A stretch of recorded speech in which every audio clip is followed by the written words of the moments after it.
Hi, everyone. Welcome back. This is part 2 of our show, and we are here with Niko House from NCSC Network. I am Fiorella, and we are also here with our guest, James Aliyah, but it's Aliyah. I have been told my brain is shocked.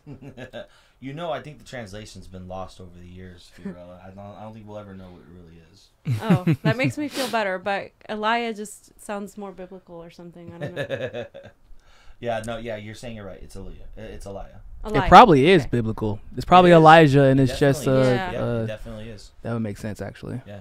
Well, thank you for coming here with us today. I know you just got out of TYT. Yes. So I appreciate you taking your time here with us. So, Niko, you got any questions for James? I know you're from Florida.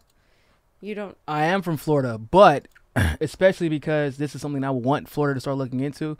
You got to talk to me about this public bank. I know it's a proposition right now, but from what Fee and Craig have told me, you have some special insider knowledge about why it's important. Not just that it gets passed, but the actual functionality of it. Why is it important for the public bank to come into fruition in California and hopefully ultimately around the country? Yeah. So Niko, with public banking, we spend a lot of unnecessary money in the banking industry. Mm-hmm. And a lot of it is because of the lobbyists, and a lot of it is because of, corporations giving to Democrats in the state. Yep. So we spend every year between $30 and $50 billion on what's called remittance costs. Okay. So a remittance fee is a fancy way of saying money transfer. So to move our money from the California Treasury to the banks, we spend $30 to $50 billion a year. What? Yeah. Wow. So every time we transfer in, the bank charges you money. Charges typically $30. If you ever go down to the bank and you do a wire transfer, they charge you a fee. Yeah.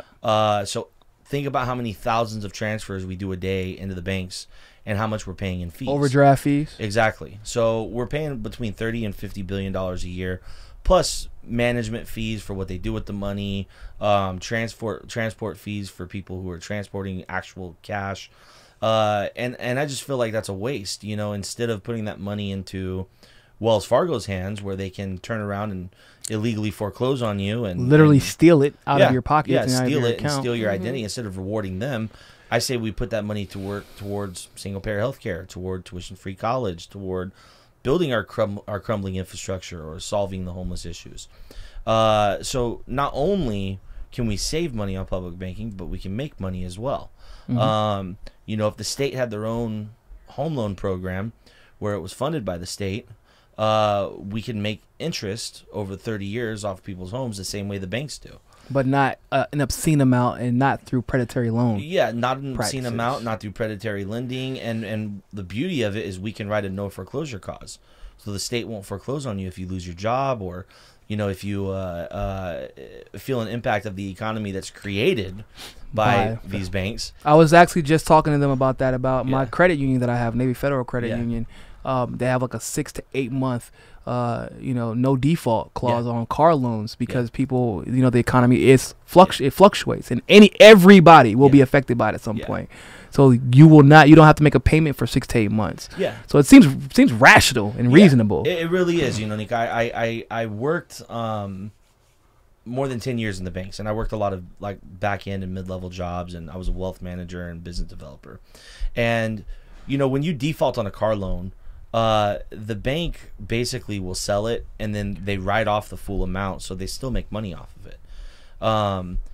If they held on to the loan, that I did not know. Yeah, they write it off. Yeah, they can write it off for the full amount. I ain't paying y'all shit back. Y'all can kiss my ass, boy. What? Yeah. Oh boy, that boy Jay just helped me. I mean, the whole thing is written off. It's a bullshit scheme. I ain't paying y'all back. Exactly, bro. So the whole thing's written off. Don't call my phone. The whole thing's written off. They still sell the car. So I think, just wait for this person to get a job and start making their payments again. So I think a state bank for having a no foreclosure clause. I think developing the cannabis industry, which is something that me and Fiorella have talked about quite a few times, making it transparent where they can open bank accounts, get lending, cultivation loans, stuff like that. Why can't California compete with businesses? If conservatives and everybody want to brag so much about capitalism. Let us participate and force some competition. Abso-freaking-lutely. I mean, speaking of which, the political process. This is also something I think is huge because we've seen Wall Street engage in the political process over and over and over again, and while we're excluded. And now we know that Citizens United is probably going to be a thing for quite some time, unfortunately, at least another 15 to 20 years because of just how slow the political trajectory is headed right now. Yeah. But public banking, I feel, would even the odds in a lot of different ways because that bank on behalf of the people could say, you know, I'm sure they're going to have to constantly be in contact, send out letters, say, who do you all want to back with this public banking money? If you get a super majority on a candidate, or if it's not enough, you know, they'll do what the people say, okay, there's not enough people to back anybody, so the money's staying here. But if there's a Bernie Sanders situation or a James Aliyah situation, because that can even really help local candidates, right? Then I feel like the public bank can do something monumentous, which is start allowing the people to spend their money in the same way that some of these corporations do. Of course. Well, I mean, if you want to move to publicly financed elections, a public bank would be a fantastic place to start.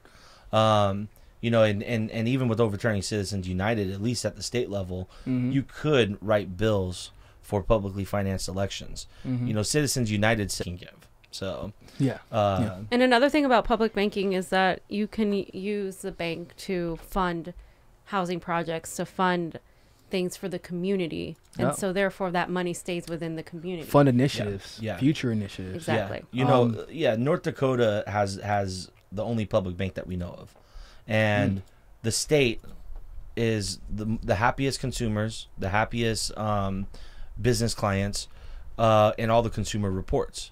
And the reason why is because it satisfies everyone. It satisfies progressive. It satisfies moderates. Even Republicans who can't get lending because of federal regulation, they can go get lending from the public bank. So it's a win-win for everyone. The only people that lose are the 8 people that sit on and they're not going to illegally gamble your money on Wall Street. Exactly. And those are the people that lose, are those 8 board members at Wells Fargo. They're the only ones unhappy about it. Literally. Why it doesn't happen. Because guess what? If there's a lot of public banks, you think an accountant's not going to be able to get an accountant job in a public bank, but that executive's not going to be able to get another executive job on a public bank because people remember. Public bank is a charter amendment B for Los Angeles. What are you guys doing over there in San Diego? You know, we started having discussions in San Diego with the city council about divesting first. So, you know, we want to divest with Wells Fargo, and apparently our council members are saying that there's a legal issue with it. And I'm like, cool, let's get the city attorney, let's get them on it, and let's start fighting the legal issues with it. There you go. So we want to first divest. I feel like divesting will really, in its own, start having the conversation and start building up support for a public bank. The only thing I fear is if we start talking about a public bank now, there's going to be so much money against us, and it would really be a grassroots effort in San Diego. It's a small activist network out there. Yeah, everybody knows each other. That I feel like the only way to do it is to divest first and build up all the attention, and then throw in a charter amendment as well where we can create our own public bank. Man, okay, so let me just go ahead and say, James, it is, in my opinion, there's a lot of people who talk about all the things that are wrong right now, right? And there are a lot of people who will talk about single payer, for example, or even Medicare for all, whatever the issue may be. But it seems to me that you are very much so a solution-based thinker, and you like understanding the intricacies of your solution, because there are people going to challenge you, right? Like they did with that single payer thing. Rendon said, oh, we just don't know how it's going to work, or we're going to find the money yet.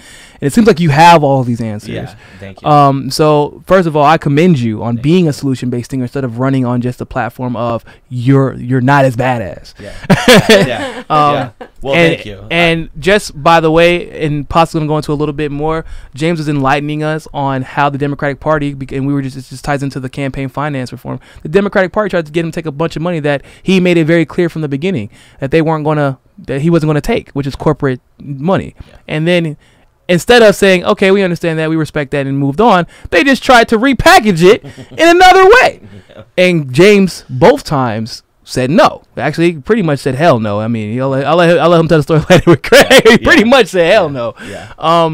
And so this is somebody that I think that everybody who's watching this show should donate to right now.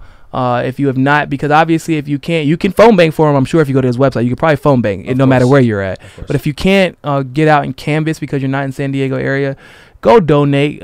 Allow him to buy more phone banking and more materials so that he can win. Because if this man is pushing this in California, California is somewhat of a beacon when it comes to the next progressive issue that is going to bring national attention.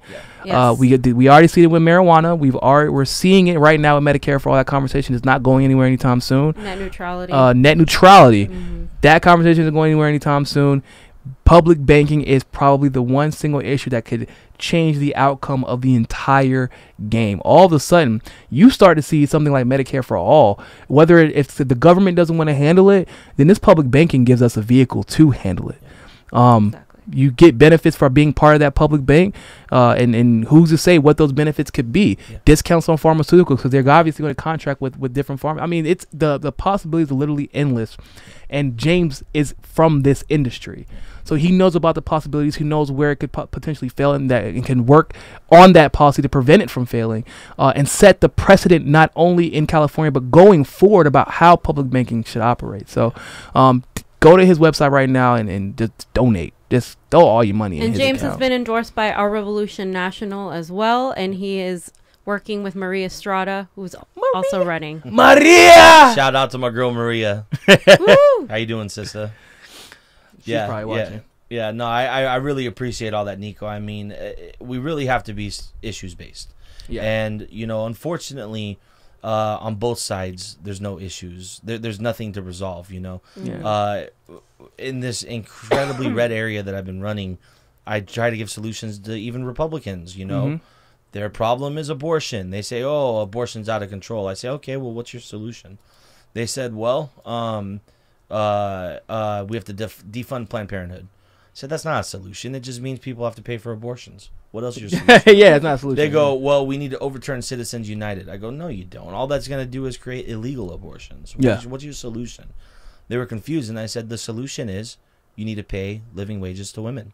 Absolutely. You need to start taking care of women. You need to start equipping women in our society, because we live in America where women have to work even when she is pregnant. Yep. So why don't we start taking better care of women before we talk about anything else? And opportunity is the quickest. It's the best contraceptive, if you will. Yes. Right? Because in Miami, I mean, we're a little bit, Y'all are wild out there. Don't call us wild, James. Don't call us wild. We're free-spirited. Oh, okay, We're free-spirited in Miami. Because despite all of the promiscuity, even starting, I mean, because the Latin community is a little bit different, it even starts at a little bit younger age in a lot of areas. Yeah.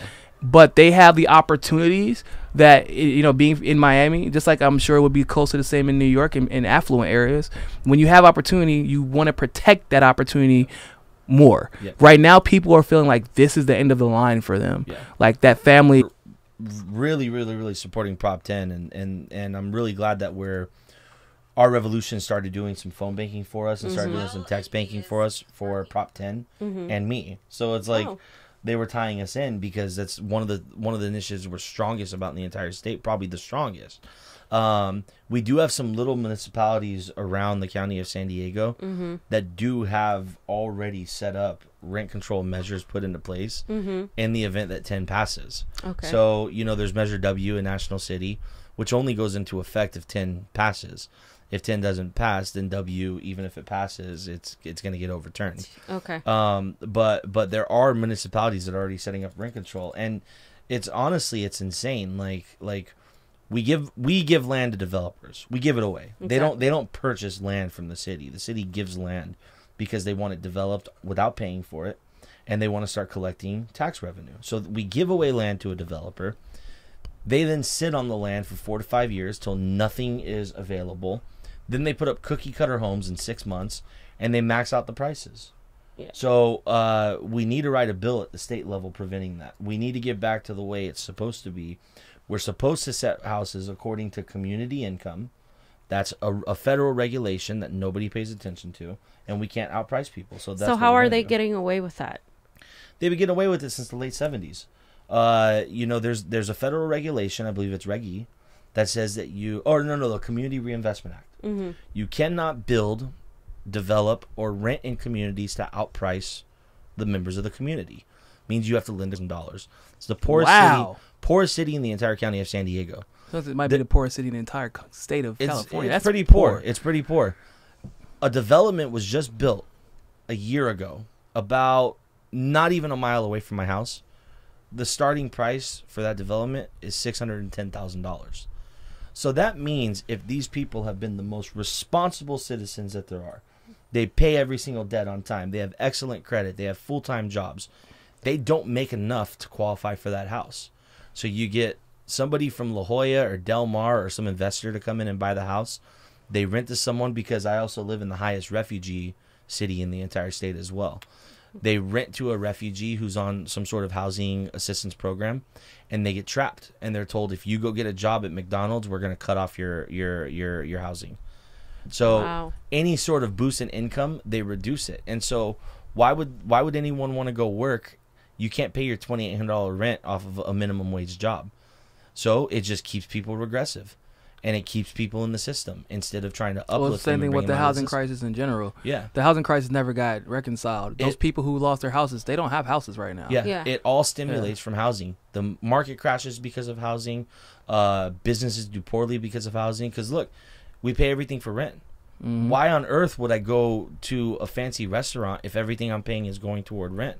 Yep. Why would I go buy a new car if everything I'm paying is toward rent? Why would I go buy a new house? Like, I mean, exactly. Oh, also that what you just said too, especially because with property taxes. Mm-hmm. Property taxes are based off of the houses, whatever that loan says, not what that person who's living in that house via subsidy or whatever is paying. Yeah. It's that loan. When those loans start adding up, those people get priced out. The people who live there their entire lives get priced out. They start bringing in more of these developments. Yeah, they do. And it's a downward side. It's a downward spiral. Those people aren't competition. First-time buyers are no competition for these investors who are going to pay cash or raise the rent. Like there are even even upper middle class isn't in a competition for that's by design. They don't, because the upper middle class could take advantage of that. And I've seen in Miami area, Hollywood used to be considered a rough area.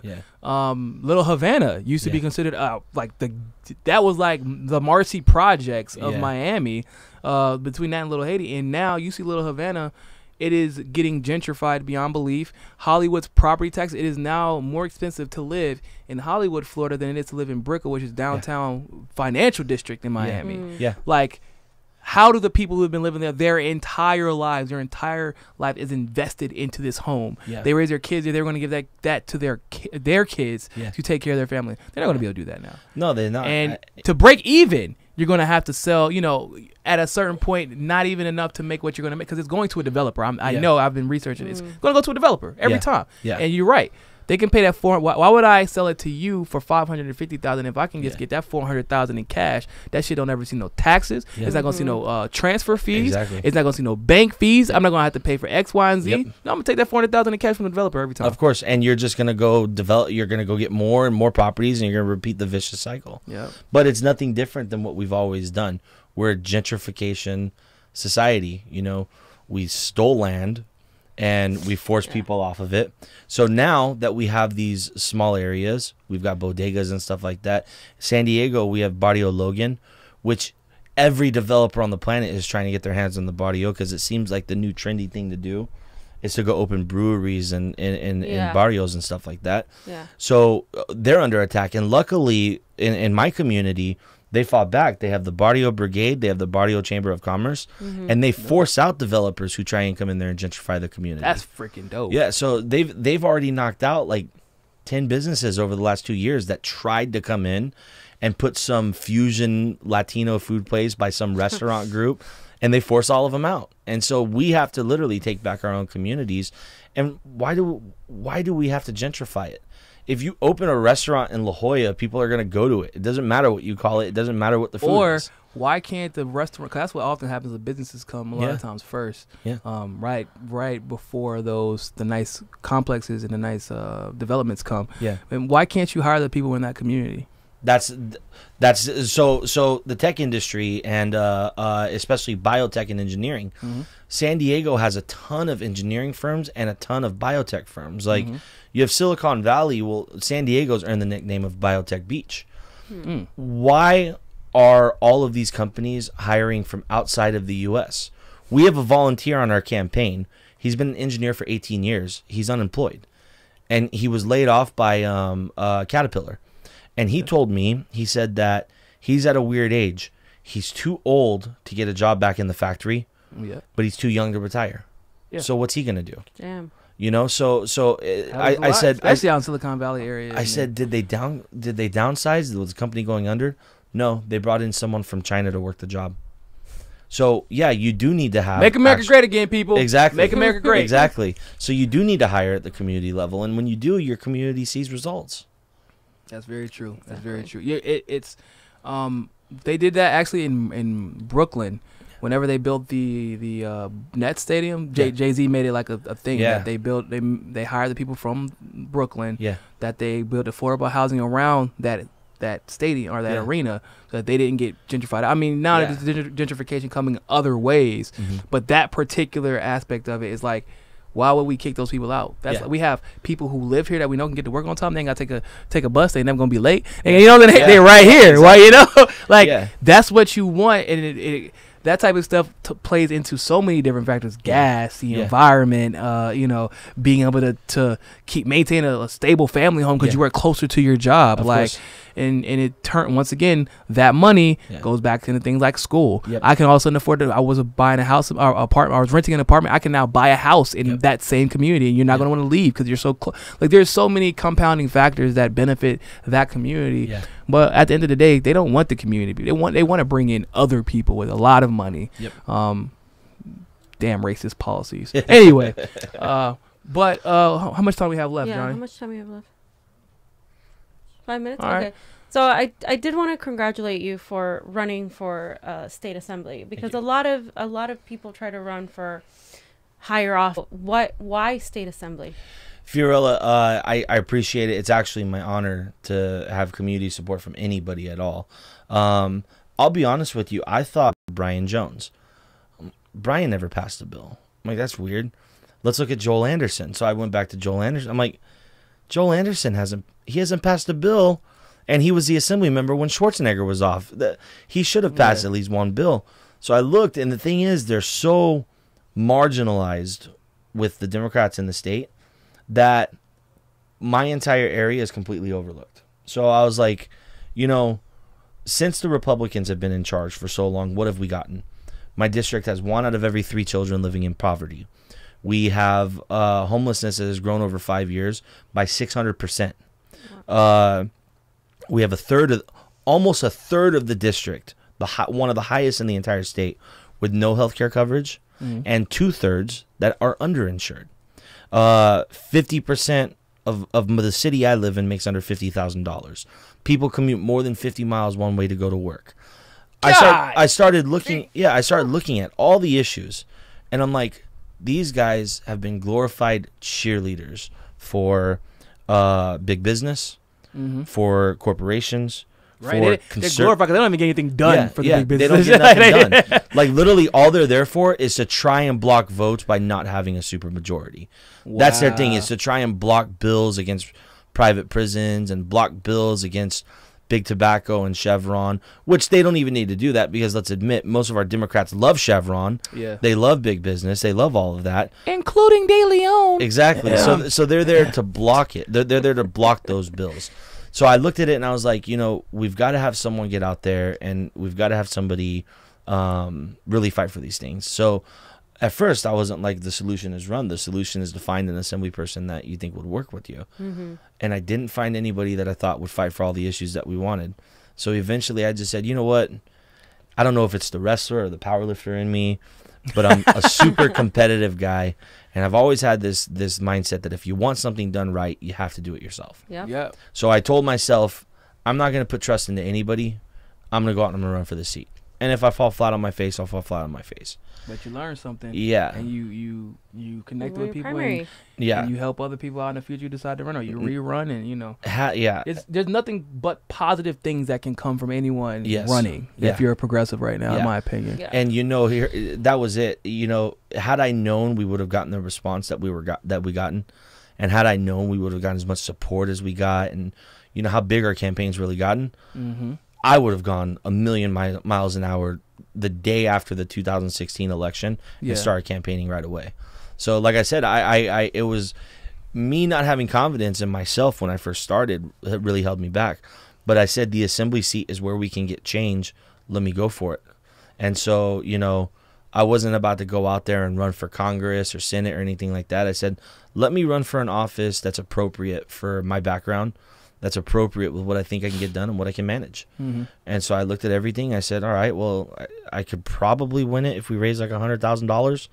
And that's not an obscene amount of money to raise. Like, you know, I have a nonprofit that we raised money for. I go, I think I can do it. So I said, let's do it. And we just literally took off from there. So good stuff. That's awesome. All right, so we're going to take a 5-minute break, and then when we return, Craig Jardula will be here talking about how James is going to manage to be successful within a tumultuous Democratic Party. So that should be fun. Stick around. Yeah, that's a nice way of putting it. Yeah. So stick around, people.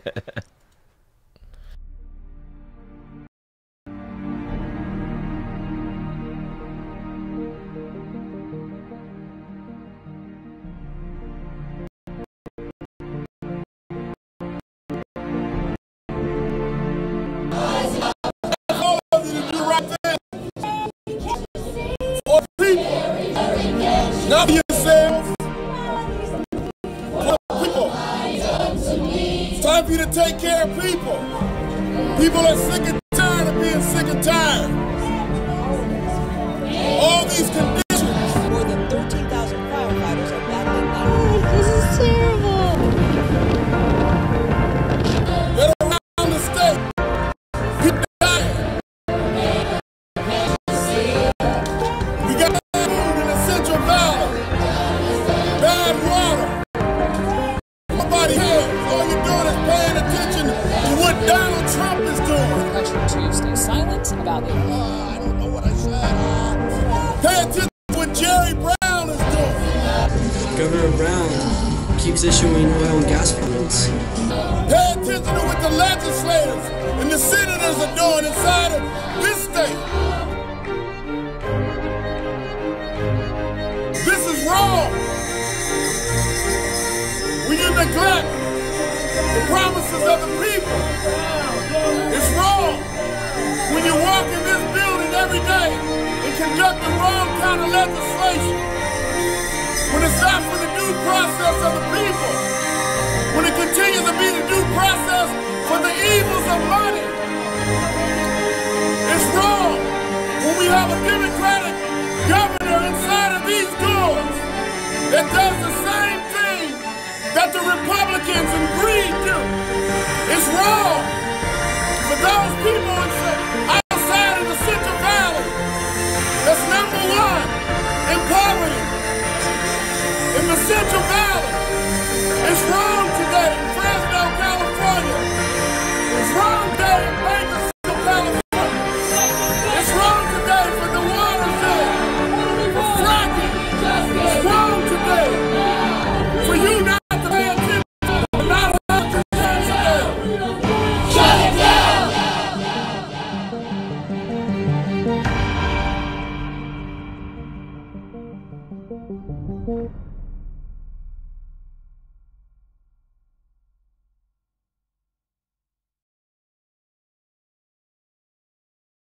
I try to watch as much as I can. You're fucking awesome. And when I miss it, I watch their. That's awesome. Yeah. So, are we ready? Are we rolling? Are we on? Can I see myself? Can you see me? On. Cool. What's going on, my man? Am I good at the camera? Am I in the right spot? Wait, hold on. Hey, is that better? Yeah. Can you see my handsome face? Oh, I got you. Can I just point out how handsome this guy is?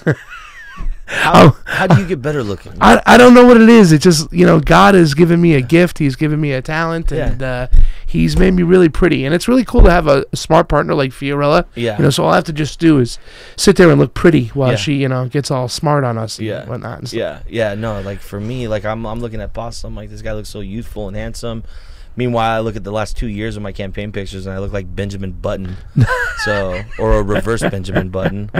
So that's awesome, man. Let me just tell you something. I'm so happy that you're here, dude. You're one of my favorite candidates, Thank you, really. brother. I mean, I started peeking at you in the beginning. You obviously weren't in my district. Yeah. And paying attention to what you have to say, Yeah. watching you all the time. Yeah. I think you come off as, one of my beefs for some of the progressive candidates that are out there. It's, once again, my hat's off to anybody who wants to run. Of course. But I don't think that everybody should run, and there's certain people that have a better chance of winning than others. Now, I don't understand the whole process. What made you decide to run? What made me decide to run was I felt like we weren't getting any representation in the district. It's a super red district, very conservative. With a high Democratic registration, they just don't turn out to the polls. Mm-hmm. So, we talked to members of the Latino community and the Arab community, and they said that there was never an option for them to vote. And so what they meant by that was you always get 2 conservative white guys up there. Yeah. So I took a look at the previous assembly members, and of the 3 that previously sat in the seat, none of them had ever passed a bill. So they're that marginalized because of the Democrats in the state that we let an entire group of people for 12 years get no representation. Yeah. So I said, you know what? I'm just going to go as hard as I can, and I'll see what I can. I was actually thinking about doing a city council seat. Yeah. And, when I was making my rounds, I was like, you know what? The city council, I'm just going to sit there and vote on traffic lights and stuff like that. Yeah. Meanwhile, there's real issues going on. And I've always been a super competitive guy, and when someone tells me I can't do something, I usually like to prove them wrong. And so I mentioned it to someone, and they said, no, you're in over your head. I was like, watch me. So, okay. I was just really passionate about it, and so I talked to my now wife, who was my fiance at the time, and I said, hey, how do you feel about me quitting my job where I make a lot of really good money right after we get married, and I just campaign full-time? Yeah. And that went over great. So she told me, she said, look, I know for a fact you're not going to be happy unless you do it. Yeah. She goes, I know you're really unhappy about banks and all that stuff and everything, all the jobs that I had worked my whole life. She goes, I know you're never going to be happy unless you do it. She said, do it, and the only way I'm okay with it is if you win. Okay. So I just decided after that I'm going to run out and we're going to win, and that's what we're going to do. Super competitive, aren't you? Very competitive. Well, listen, I was talking to your campaign manager, and I was trying to see if Saturday you were available because I want to challenge you to game a one-on-one basketball, and the loser will go buy a beer somewhere after and stuff like that. So he's checking the schedule to see if I can get you on Saturday because I know you're into sports and whatnot. How do you say your name, first of all? Because somebody corrected me the other day. I was like, did you hear he knocked on 400 doors? And I was like, who? James Aliyah? And he's like, no. James Aliyah. And I was like, well, I have to check with him. So here's the deal. Both are correct. Okay. So Aliyah is the English way to pronounce it. So a lot of people think I'm just a straight up colonial white guy. Mm-hmm. I'm actually half Arab. Yes. And I don't even know the white side of my family. I only know Arab Chaldean culture. Mm-hmm. That's all I understand. And in Arabic, it's pronounced Ilya. Okay. So it's James Aliyah, and if you pronounce it in Arabic, Elijah when you pronounce it in English. Either one. I don't care either way as long as you're saying it. Yeah. And as long as you want to talk to me, say it however you like. All right. So some groups I'm Elijah, some groups I'm Aliyah. It just depends on where I'm at. Well, let me ask you a question, Mr. Aliyah, because I said you were slowly becoming my favorite candidate. And I really do mean that because I'm a policy guy. Yes. I want to talk policy. You know what I'm saying? And you're always talking policy. Obviously, the public banking coming from the banking industry and whatnot and stuff.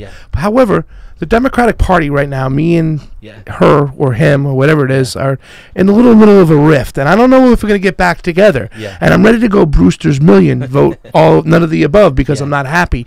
When you knock on a door in a Republican district where you're from and somebody says, I don't like Democrats, what do you say to them? I usually tell them, I can guarantee you're nowhere near as frustrated with the Democratic Party as I am. Mm-hmm. And that usually wakes them up. And I just remind them, I go, the reason why you don't like Democrats is because they don't stand for what the party was supposed to stand for. Mm-hmm. We have gone from the Jesse Jackson type Democrat that really cared about the poor, really cared about helping people, cared about jobs, cared about blue-collar workers. We've gone from that, and we've warped into this sad state of affairs where we glorify the Obama's love triangle with George Bush. And we glorify neoliberalism and moderatism when it comes to politics. Mm-hmm. I'm sorry, but standing up for Chevron instead of standing up for the people who can't even afford to put gas in their tank is a big problem. And so I decided I had to stick with the Democratic Party because it is my party. Yeah. If they don't like it, they need to leave. Yeah. I'm not going anywhere. I'm going to bring my own chair. I'm going to sit in the middle of their meetings, and they're going to have to deal with me regardless if they like it or not. I would encourage people to do the same because I don't think the Democratic Party is broken. Mm-hmm. I think the Democrats running the party are the broken. problem. Okay. And, you know, we've had, for all of this that we've built up, with so many wonderful progressive candidates running. Yeah. You know, Ron Birnbaum, who I love to death, Ankur Patel, my brother. Mm-hmm. These guys are all getting something out of it, and they don't realize it. Even when we lose these races, we now have ex officios who then can... Ex officios? Yes. Can you elaborate? Know what an ex officio is? No. It's So like an ensenado or aficionado or something? Something like that. Okay. So the way the California Democratic Party is set up, you have delegates to the state. Yes. Delegates are assigned through multiple different channels. Gotcha. You're an ADEM, or you could be on your county central committee, or you can be an elected official, and you get delegates as well. Mm-hmm. Under elected officials, there's something called an ex officio. Yeah. Somebody who ran for office, lost, and now they're a delegate to your central committee and the state, and they get 2 delegates as well. Really? Yes. So Kimberly Ellis lost by 39 votes. Yeah. Had we had 5 progressive candidates run and lose, she would have gotten 5, 10, 15, 20, 25 more votes just off of those 5 candidates. Really? So we're taking a whole bunch of delegate seats without people even realizing it.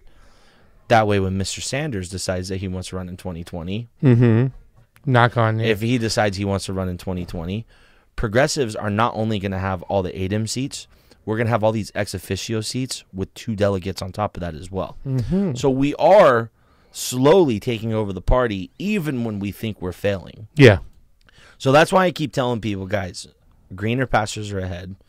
People, we will start winning. We'll start winning elections. Yeah. It may not be right away, but nothing great has ever happened overnight. Yeah, I know. I hear you. I believe you. Think about how far we've actually come in the last 2 years. Yeah. Since Bernie Sanders. It feels like it's been 400 years. Yeah. But we have really come far. And although the movement oftentimes is at battles with each other, yeah, I still think it's a great thing. Yeah. We're not yes men. We don't surround ourselves with yes men.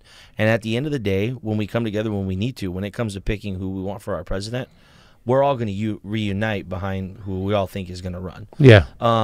So that's. Do you think he's the great uniter? I mean, because you talked about the facets of the Democratic Party on the left, even the progressive movement, and whatnot. You know, I mean, I'm sure being a white male, you've heard that argument. Yeah. Oh, it's just another white male again.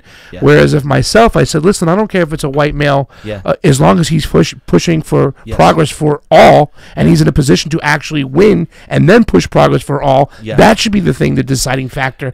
But a lot of progressives in that spectrum on the left just can't seem to get together. Your thoughts? Well, my only thought that I would say to that is yeah, he may be a white male, and there's a lot of white males, but you know, let's take Kamala Harris, for example. She's a woman of color. Mm-hmm. Who do I trust when they talk?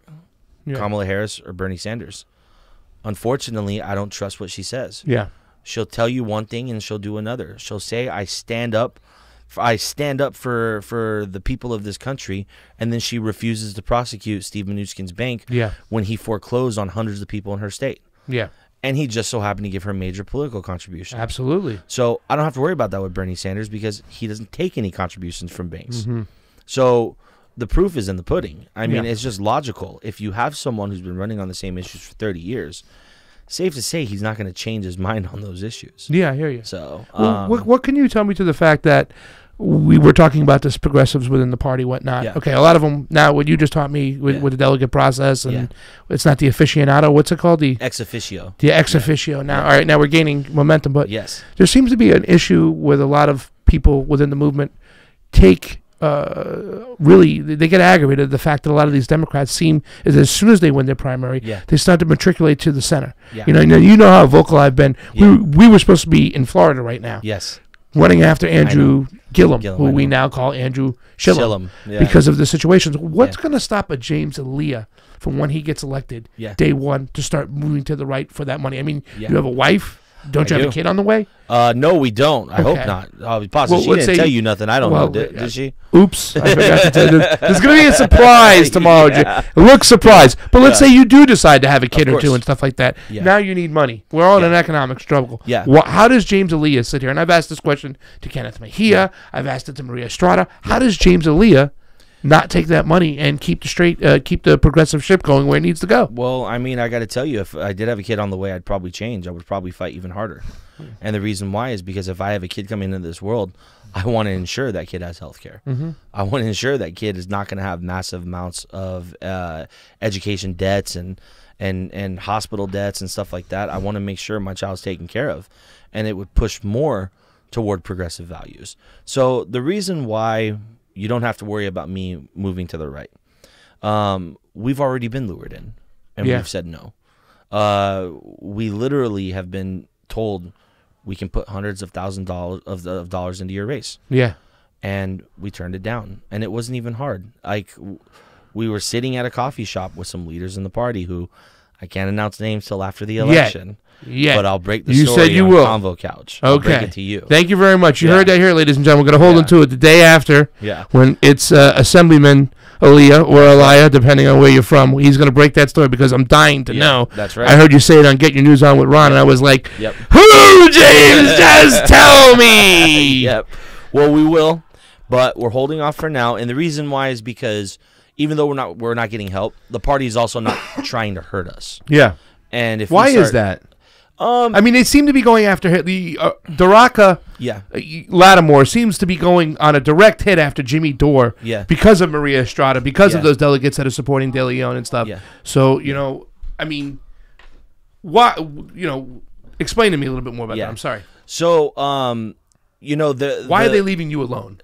They're leaving me alone because there's a very good chance that we're going to flip the seat. Number one. Number two. We fight back, but we fight back differently. We don't just fight back like we're going to go on Facebook and we're going to tweet about you. We fight back like we're going to call every media outlet we know and put a really good story together. So we have good talents on my team. And, did you ever see the whole Feeding the Homeless ban video that was in San Diego County where there was a city that was trying to make it illegal to feed homeless? No. Well, there was a huge story that has over 200 million views. Me and my campaign manager were behind that. I was filming it. He was being arrested for filming the homeless where a city was passing an ordinance, and we got it out to media groups. And so there's one thing I've noticed about elected officials in Democratic Party is they're very insecure. They don't like when people say bad things about them. Yeah.